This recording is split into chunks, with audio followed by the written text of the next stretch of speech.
Hey there! In this video I'm going to show you how to make the dowel joint, and you're going to learn how to make the L dowel joint, which looks like this, and in the next video in the series how to make the T dowel joint, which looks like this. But regardless of whether you're making the L dowel joint or the T dowel joint, all the dowel joints are essentially a series of well-placed holes that are connected by these little dowels. So a common method of using the dowel joint is the L joint. So for example, this might be the side of my shelf, and this might be the shelf, and it would fit in like this using dowels to make an L. So let's do the L joint together first. Put your side piece aside for now. We're just going to be working on the shelf piece. We're going to start by measuring the thickness of my shelf piece over here. And so I'm seeing 1/2 inch. And with that thickness of 1/2 inch, we're going to get our marking gauge and set it to half the thickness. So since my thickness is 1/2 inch, 1/2 of a 1/2 is 1/4 inch. You'll want to always double check to make sure that your marking gauge is accurate.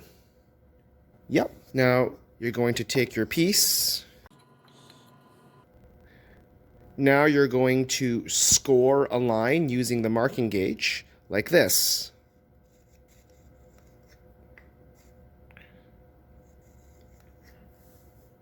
To make it a little bit more visible, I'll just darken that line with a pencil. Like that. So we know that our dowels are going to be fit along this line over here. Our next step is to figure out where exactly we want to put the dowels. I'm just going to take my piece and put it in the vise. It makes it easier for me to lay out my next set of lines.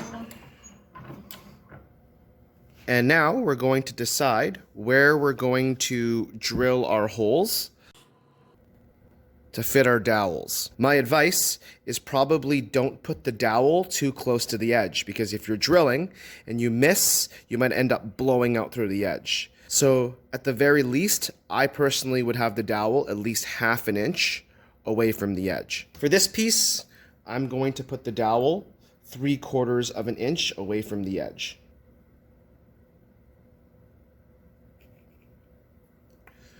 And 3/4 inch from this edge over here.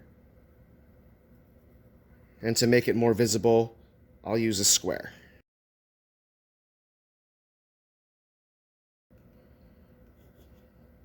So we're going to now drill a hole here and here, and that's where those dowels are going to fit in. Just to make sure that my drill bit doesn't slip, I'm actually going to center punch.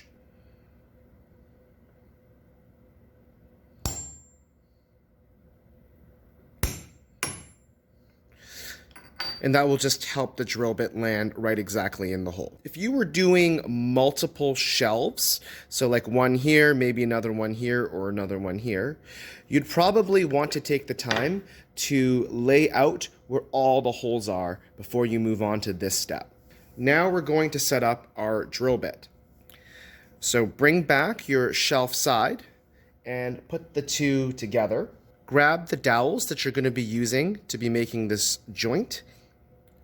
And we don't want our dowel to go all the way through or pop out like this, because it doesn't look very good. We probably want our dowel to probably stop halfway over here. At most, I'll probably want the dowel just to be going into my shelf side at about 1/2 the thickness as well. So something like this.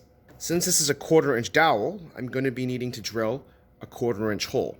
To figure out how deep we want to be drilling into our shelf piece, we take our drill bit, we put it side by side, and we want to be drilling to about here. To remember that this is the depth that I'm going to be going into, I'm actually going to grab a little bit of green tape, and I'm going to wrap that around my drill bit. And I'm going to double check to make sure that if my flag starts here, then my drill bit will drill to this depth over here, which is to the end of the dowel. Now I'm ready to drill. I've clamped up my piece, safety first. I've put the 1/4 inch drill bit with the flag into my portable power drill. And it's lined up onto my center punched hole. And I'm going to drill all the way until I get to the flag. At that point, I'm going to stop and I'm going to pull up. As you are drilling, it's really important that you're going slowly and making sure that you're drilling straight. If you're drilling crooked, it's going to blow out through the other side, or you're going to have problems putting the dowel in. So let's get started.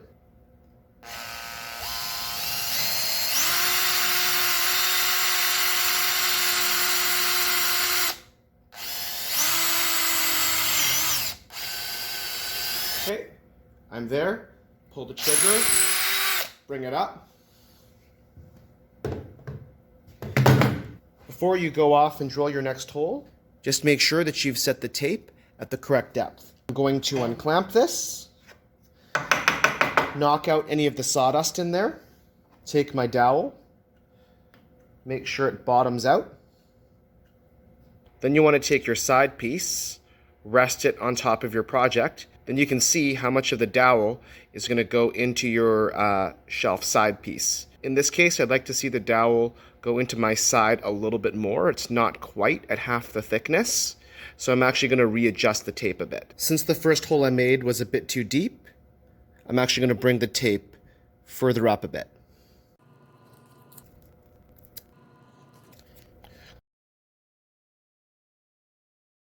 All right, we'll put it back in our drill and drill that last hole and check again.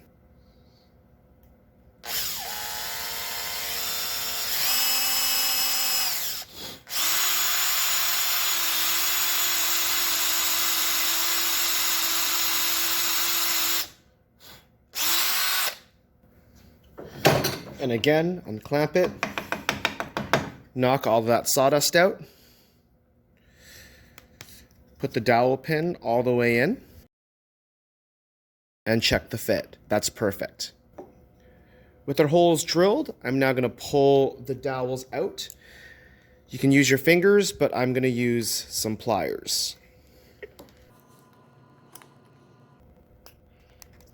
We're going to set these aside for later. And then we're going to put tenon centers into these holes. So these are tenon centers, and they come in a variety of different sizes. Since I drilled a 1/4 inch hole, I'm going to put in the 1/4 inch tenon centers into my holes. The neat thing that you can see is that these little points here show the center of the hole. They're going to be telling me where I'm going to be drilling into my shelf side. Our goal now is to take our shelf piece with the pins in them, line them up against my side piece, get it all aligned, and then whack it with a mallet. There's a few things we can do to help you with your alignment.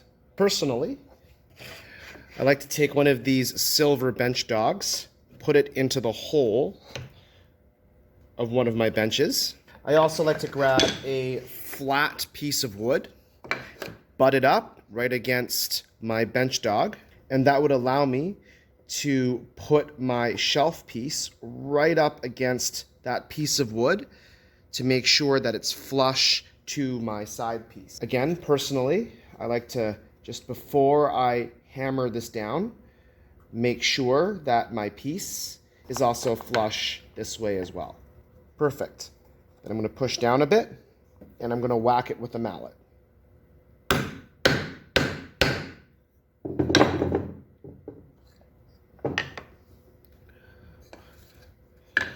When you're done, it leaves you with 2 indents. That's where you should drill the next set of holes. Now remember, with these 2 holes, we're not drilling a through hole. We're not going all the way through. We just need to drill deep enough so that these dowels will fit right in. To do that, you can always rely on the drill and tape trick and drill that hole there. Personally, I like to use the drill press. One of the reasons why I love using the drill press for doing this sort of hole is because I can actually set a depth stop, which means I can just, once I've set it, I can just plunge and I don't have to worry about drilling too deep. So to set the depth stop, I'm going to bring my drill bit to about half the thickness there. So that looks pretty good. That's kind of half the thickness. We'll try that for now. And now we're going to set the depth stop. And just as a reminder, to keep my drill bit in place, I actually locked the quill lock to keep this from springing all the way back up. Now your depth stop is right over here. It's this ring.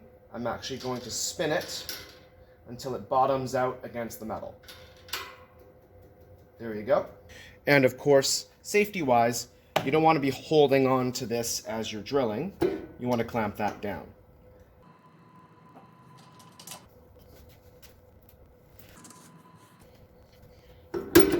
And then drill until you hit your depth stop.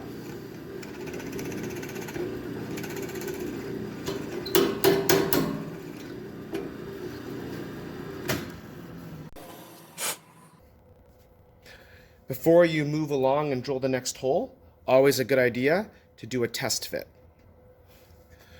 So I've got my piece. Awesome. There's no gaps. We can go ahead and drill the next hole. Now, for whatever reason, if you're doing a test fit and you get something like this, and there's a bit of a gap there, what that means is you're going to need to drill this hole a little bit deeper. If you can't do that, you're going to have to actually drill this hole a little bit deeper. But since I have no gaps, I can go ahead and drill the next hole.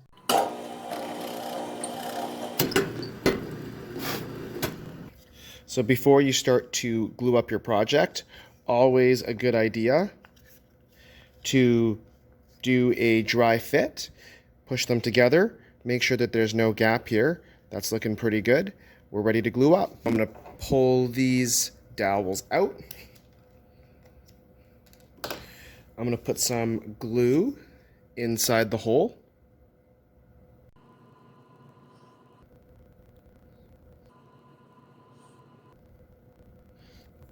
Put the dowel in. And I like just to spin it around a bit to spread the glue. It's a fair bit of glue there. And I also like to put a little bit of glue on the outside half, so on this half here. Then that way when the glue gets pushed in, it's not going to smear on the inside of your joint.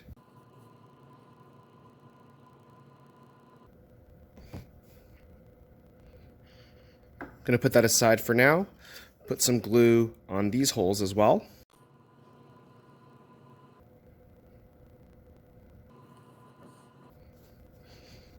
And then you're going to join the two together.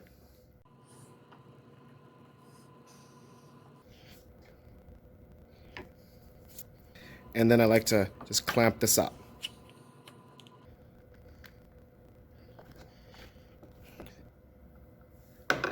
I'd probably wait 5 to 10 minutes until this glue becomes tacky, and then I can actually peel this off like a skin. I'd also leave this clamped overnight, and there's my dowel joint. So this has been gluing for about 10-15 minutes. You can take your X-Acto knife, and you can actually start to scrape off the glue, and the glue, as you can see, comes off like a skin. Thanks for watching, and all the best with your L-shaped dowel joints. Watch the other video to see how you can make T-shaped dowel joints.